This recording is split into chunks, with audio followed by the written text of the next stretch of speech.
afternoon. I'm Heike Heeman with IdeaShare Business Coaching, and today's interview for The Informed Entrepreneur is with Denise Muncy of MEG. Thanks for having us, and go right ahead and let us know what MEG stands for and what you do. Thank you.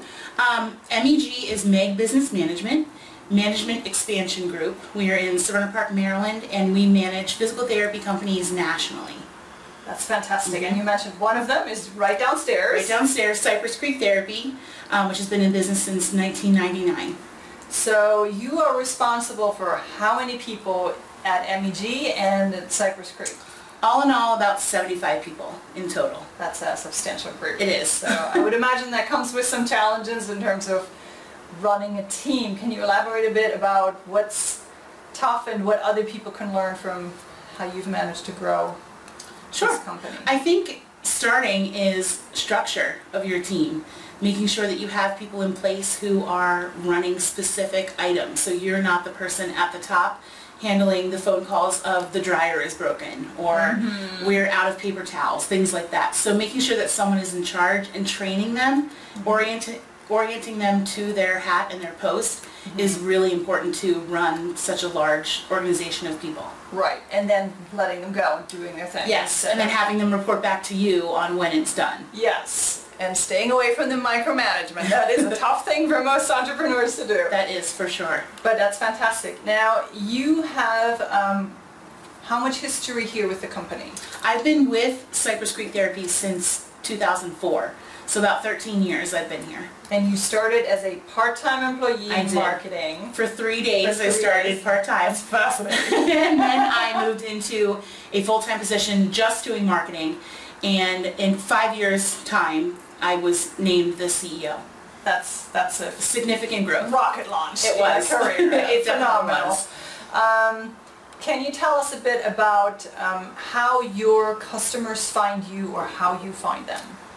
We do a lot of networking through groups in Anne Arundel County where we get referrals from people who are looking for physical, occupational, speech, aquatic therapy for their parent, their child.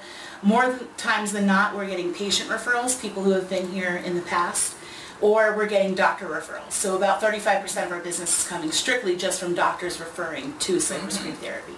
Which then means 70+% come from referrals, and that is also a tremendous accomplishment. It's absolutely not easy to do. And you mentioned staff training earlier, and that also, I would imagine, ties into a certain company culture. It does. What type of planning, if any, has gone into creating a culture rather than just job descriptions? The culture really starts from the top. So when this organization was founded from Brian Gallagher, who's a physical therapist himself, it was always top quality care with people who are doing a really great job. You know, when you go into some offices and you see someone's not happy behind the front desk, or that first impression that you get maybe puts you off. We try to avoid all of that, not only by the orientation, but by the continuous hatting of that, we call it hatting, of that employee, making sure that they're getting spot checked, making sure that they're getting a 90-day review, an annual review, and a weekly check-in. How are you doing? What struggles are you having? How can I help you? So it's always coming from a help perspective rather than a, you're not doing this right, you're not doing that right. You know, we tried to take that negativity out and make it a positive experience with a lot of accolades, a lot of acknowledgments, and if something goes awry, people are going to scrape their knees, getting them to realize what the problem was and how they can correct it in the future. Right. I'm not very interested in looking through the rearview mirror to say what went wrong, but how can we change that in the future? Things happen. That's a great attitude, and the whole regular checking in concept is extremely important. If you're just doing one review a year, you're missing out on opportunities to help your staff to grow and your company to grow. Because just waiting the whole year is true. You're missing opportunities. And I did mention to you earlier, we track everything statistically, and we do that weekly. So we're looking every week, how can we outpace the week prior? If we didn't, if we fell a little bit short, what happened? Did someone call out? Was there an illness? Was there snow? Because we're in Maryland. And you know, there are holidays coming up. How do we prepare well for that? How are things executed to a point where it's a seamless flow from the patient perspective and our employees feel like they're very supported? Yes, that's fantastic. And You have an extra challenge in that you're in a residential area, and you've mentioned a number of people in the area don't know that Cypress Creek is here for physical therapy because the building doesn't scream business. Now, shifting over to the MEG management side, how do your clients find you there, or how do you find them? Usually it's through national conferences, or people are searching the internet for physical therapy management, and we are one of the top that come up. So MEG business management, and again, referrals. Maybe they have a classmate who they went to school in Arkansas, but now they treat in Florida, and they have a friend who needs physical therapy help.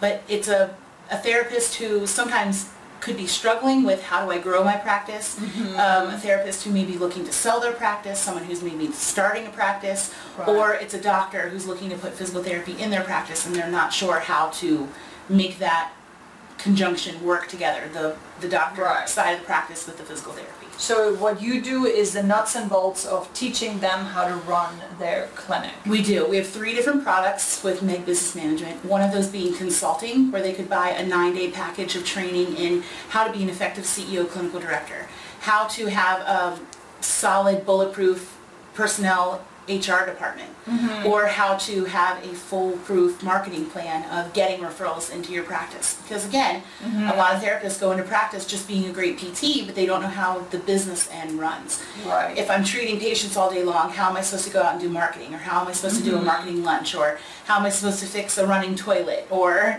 you know, there's a problem at our front desk, someone called out, an aide is sick. There's just so many things that if you don't have a support staff underneath of you who's trained and you're always the go-to person, you're never going to be able to get anything done. Yes, and you're going to run out of steam, and eventually you're going to say, why did I start this clinic? Right. And I get out now. Exactly. So those people, if they're feeling like they don't have a team underneath of them, we will go in and identify people who would be great for them to have on their executive council, we call it. Okay. Who would be a head department person for them. So that would be one, is the consulting. The other is the MSO, the Managed Service Organization, where we will go in and we will run your practice for you. So you can be in Cabo or skiing on the mountain, wherever you want to be, and your staff will continuously be checked in on, just like they're part of our staff. And then we also do billing for these clients as well. So physical therapy billing is a monster that a lot of people don't want to tackle, and there are a lot of billing companies out there, not physical therapy specific, which we've now tapped into that market of people who maybe they want to run their clinic, but they just want us to do the billing department for them. They don't want to have that expense in-house, or they don't want to invest in the training for the employees. All those things are handled here for our employees and for them. And especially in the medical field with HIPAA regulations, there's constant change, and you have to stay on top of that. And a 1, 2, 3 person clinic might not be able to invest that time to become the expert that you already are. Correct. So that's fantastic. Along your track as a woman going from part-time marketing to CEO, did you have mentors or coaches, or did you have someone who gave you some great advice along the way for your career specifically? The owner of Cypress Creek Therapy and MEG is Brian Gallagher. He just, you know, through and through believed in me, told me I could do it.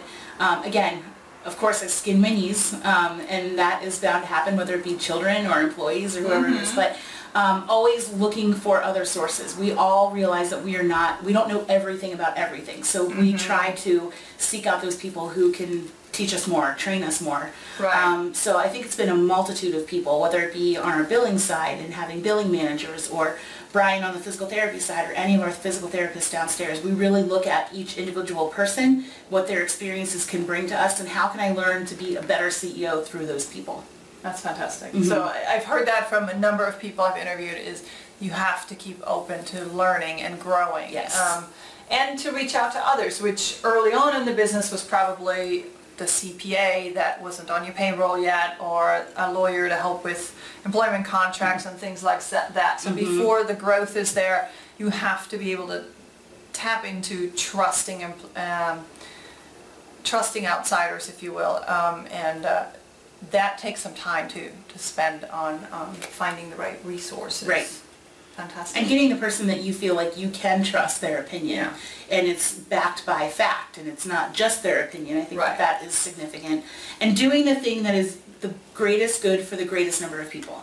So I'm not going to do something that's only good for one person. Okay, you can have the day off, but this one can't. It's got to be for everyone. You know, I want to treat you to, you know, we do a lot of employee incentives around here. So if you hit your targets and you hit your marks, we want you to be acknowledged by the whole staff and say, congratulations, you go out and get your nails done, or we'd love to take you to lunch, or, you know, things like that, to not squash anyone else and their success, but raise them up to say, I want to do that. I want to be revered like that and honored, and you know, have an accommodation put in my employee file and things like that. So I think that's just so important to the culture that we continue to grow here in the clinic. So it sounds like you actually also get really creative with how you reward people. Do you have some other things that you do? Those are big ones. Lunch is always a big one. Nails are always a big one. We go away for a retreat every year, and we have a billing manager who exceeded goals that we couldn't even think of hitting in 2016. And we got her a full day at the spa, just to give her a day. She's got 2 kids, she's a young mom. So just incentivizing people not only to focus on themselves, but focus on their health, and how, again, the greatest good for the greatest number of people. If she's refreshed, not only is she going to come back to work refreshed, but she's going to have a higher level of appreciation for her job, for her family. All of those things have to be in balance for them to be a great employee. Yes, and that all ties into put your air mask on first before helping other passengers. That's for sure. That applies in business too. Yes, absolutely. If you're so worn out that you can't perform your own job, you need to take a break occasionally. And I think having that open door policy, when people see me walk in the room, they don't say, oh gosh, you know, everyone pretend like you're working, or, you know, you get that. It should be, not that I have to be friends with everyone, but they know that they can always come in and I will handle things diplomatically and fairly, not just because I favor this person or I favor that. I don't do that at all. Right. So it's really, and I actually felt that walking in the door, because the welcome at the reception desk was very genuine and friendly, as opposed to someone having a bad day, which granted happens anywhere. In closing, any other suggestions for women growing up in a career really quickly, or running a business of 70 plus people? Any suggestions? I have a million suggestions. Oh, just a couple will do. One of them, just be true to your gut, and if something doesn't feel right, say it for what it is, and be honest and be truthful. And you know, if there really is a problem, unfortunately there are companies out there who, if they like this one employee more than the other employee, they'll side with the person, even if they don't know the full situation. Get in there. One of the things that you and I spoke about off camera is I have done a lot of the roles, so I know how things should be running. And again, with all the regulations, not only HIPAA, but Obamacare, and how, you know, reporting, PQRS reporting, and insurance qualifications, everything is changing on a day-to-day basis. So not just leaving it up to your staff, but being informed yourself, I think, is a significant piece that you need to always stay up to date with. But women specifically, I think it's lean on one another. Seek out allies. Who else is in the field that you know? Even if it's another physical therapy owner, I'm happy to say we do offer a different product than you do. We don't have to be enemies. We don't have to fight against battleground. I mean, yes, we are all looking for the referral, but if this patient's going to be happier at your practice, I welcome that, and hopefully vice versa. If you don't offer a specific situation that we can handle, aquatic therapy or occupational therapy, please send them to us. Don't feel like you're giving up business. Feel like we're supporting each other. Right, because the people will remember that you helped them find the right service more so than, you know, you kept them and maybe you weren't able to provide something. And I've heard that from others as well, where they actually go out and actively talk to their perceived competitors and say, okay, this is what we do differently. And then exchange referrals. So absolutely, everybody has their little specialty. And the other part to take out of that is you've got to be able to communicate what it is that sets you apart. So, and what you need. I think oftentimes people will say what they feel like the other person wants to hear when you should really just say what it is. Right. And we can move through that point. Yes. Even if it's an opposing argument, that's fine. If you have a different opinion, you are allowed to do that. We can agree to disagree, but it doesn't have to be this tumultuous where we're coming at each other and, oh, I'm not going to do that, or I'm not going to refer to you, or anything like that. It's just be supportive and let's raise each other up rather than bring each other down. Right, exactly. As a friend of mine says, rising tide raises all ships. It's true. So, fantastic. Thank you so much for your time welcome. and for sharing Thank you. your experience. I hope the viewers of this interview will check back and listen again to whatever maybe you couldn't take notes on fast enough, and join us for the next interview down the road. Thanks so much. Thank you.